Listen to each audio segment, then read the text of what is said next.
Salut à toi, c'est Jordan Julien, on se retrouve aujourd'hui dans une nouvelle vidéo. Comme tu le vois, je suis à Paris, je profite d'un petit déplacement professionnel pour te faire cette courte vidéo. Aujourd'hui, on va parler du délai de 8 jours que tu as post-réception de ta maison neuve pour émettre des réserves complémentaires. Alors, dans cette vidéo, on va voir comment tu peux, par les manigances, encore une fois, de ton constructeur, perdre ce délai. Et surtout, je vais t'expliquer comment éviter de te faire avoir. Alors reste bien jusqu'au bout de cette vidéo parce que j'espère que tu vas apprendre quelque chose de très intéressant aujourd'hui. Alors sans transition, pour parler aujourd'hui de cette vidéo, on va voir trois choses. La première, c'est le principe des 8 jours post-réception pour émettre des réserves. La deuxième chose, c'est le piège que les constructeurs mettent en place pour te faire perdre ces 8 jours. Et enfin, comment tu peux contrer le constructeur avec tout simplement une solution très efficace. Alors sans transition, on va voir directement le principe de ces 8 jours post-réception. Le Code civil, il est très simple sur le sujet, c'est l'article 1792-6 du Code civil qui dispose que, en tant que maître d'ouvrage qui réceptionne, à partir du moment où tu n'es pas accompagné d'un expert, tu disposes d'un délai de 8 jours complémentaires à la remise des clés pour émettre des réserves. Alors, tout simplement, ça veut dire quoi? Ça veut dire qu'à partir du moment où tu vas avoir les clés, tu vas signer un PV de réception, eh bien, tu vas avoir encore un délai de réflexion pour émettre des réserves à ton constructeur pour que des défauts, même s'ils sont esthétiques par exemple, puissent être repris par le constructeur et que les artisans reviennent corriger certaines malfaçons, certaines erreurs qui auront été commises et que malheureusement, dans l'élan de la réception, tu n'as pas pu voir puisque tu es finalement un non-professionnel de la construction. Donc ça, c'est le principe. Alors maintenant, on va parler du piège finalement que les constructeurs te tendent de façon très généreuse dans ton contrat de CCMI, c'est-à-dire qu'ils vont prévoir que tu sois assisté par un professionnel lors de la construction pour te garantir finalement que ta maison est livrée sans défaut majeur et que finalement tout va bien, puisque c'est ce qu'ils t'auront répété à peu près tout au long de la construction, c'est que tout va bien et qu'il n'y a pas de problème sur ta maison.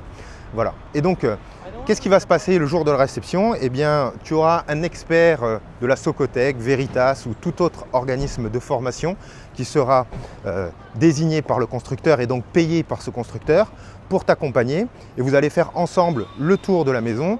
Et véritablement, quand tu vas dire qu'il y a certaines réserves qui devraient être reprises par le constructeur, eh bien, il va t'indiquer que finalement, ce n'est pas recevable, ce ne sont que des désordres esthétiques et que finalement, tout ça ne mérite pas que ça soit inscrit sur ce PV. Et donc, tu vas finir finalement avec certaines réserves qui peuvent être quand même malgré tout inscrites sur le PV, mais par contre, à partir du moment où tu auras été accompagné d'un expert et c'est une case qui va être cochée sur le PV de réception, eh bien, toutes les réserves complémentaires que tu pourrais avoir en dehors de ce qui est écrit dans ce PV, eh bien, ne seront pas admissibles par le constructeur. Et donc, tu vois bien où est le problème, c'est que tu vas finalement perdre le droit d'émettre des réserves complémentaires avec un expert, disons les choses franchement, hein. Cet expert, il est payé par le constructeur et donc tu te doutes bien que si cet expert veut être renouvelé sur toutes les maisons que le constructeur va mettre en place, il a plutôt intérêt à aller dans le sens du constructeur et à éviter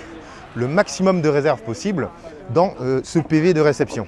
Et donc, maintenant, on arrive à la troisième partie finalement de cette vidéo et je vais te donner le hook qui va te permettre de contrer tout ça et d'éviter de te retrouver avec finalement une maison sur laquelle tu ne pourras plus émettre aucune réserve dans cette fameuse période de 8 jours. Eh bien, c'est très simple. Si tu sais que lors de cette réception, il y aura un expert qui va être désigné, eh bien, il te suffira simplement d'envoyer un courrier recommandé et accusé réception au constructeur en récusant cet expert et en simplement lui disant que finalement merci beaucoup mais non merci.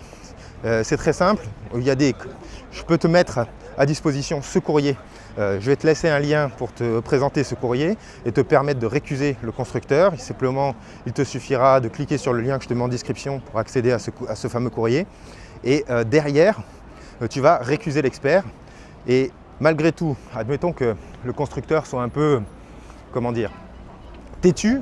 Eh bien, dans ce cas de figure-là, il suffira simplement d'inscrire sur ton PV de réception que tu n'es pas accompagné d'un professionnel de la construction et que cet expert n'est pas là pour toi, mais bien pour le constructeur.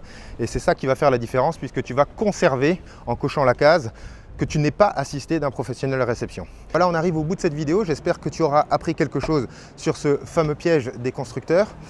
Tu vois qu'on passe juste devant l'Elysée. Donc je ne triche pas, je suis bien à Paris. Et je t'invite à liker la vidéo si tu as apprécié ce contenu, si tu as appris quelque chose. Si tu souhaites recevoir gratuitement mon courrier à destination des constructeurs pour récuser cet expert ainsi que ma fiche dédiée à la réception, n'hésite pas à cliquer sur le lien qui est en description. Et je te dis à très bientôt pour une prochaine vidéo.